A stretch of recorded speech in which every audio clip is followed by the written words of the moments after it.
YouTube चॅनेलवरती आपल्या सर्वांचं स्वागत करतो। मित्रांनो, आज रोप लागण चालू केलेले आहे। एकूण 1.5 एकर क्षेत्र आहे। बघू शकता तुम्ही, मागं पाणी पण त्यात चालू आहे आणि पुढे रोप लावून पण सुरू आहे।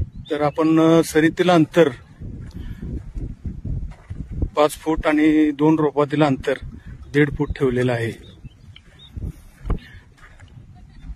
टिश्यू कल्चर थर्ड स्टेज 86-032 या वाहनाचं आपण रोप लागण करत आहे। क्वालिटी बघू शकता तुम्ही,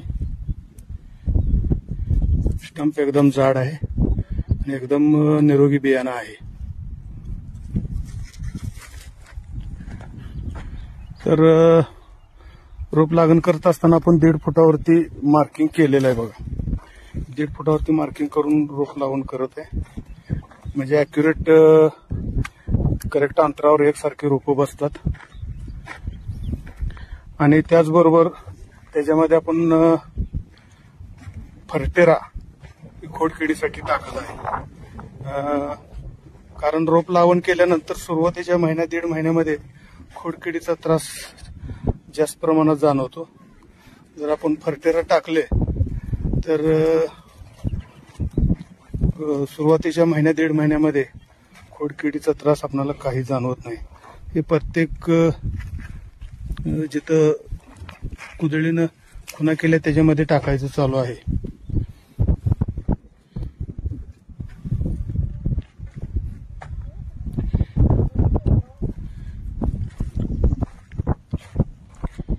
इकडे हे रोप लावायचं सुरू आहे।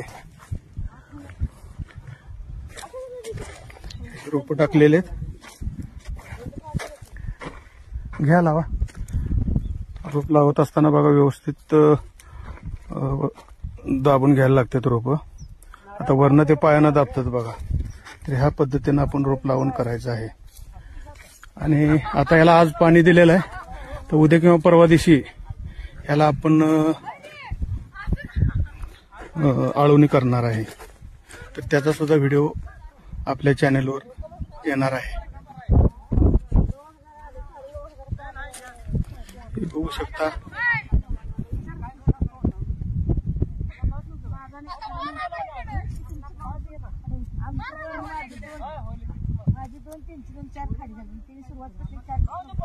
आणि हे रोप लावून करत असताना बघू शकता की तुम्ही आपण मध्य सेंटरला लावून केलेले आहे।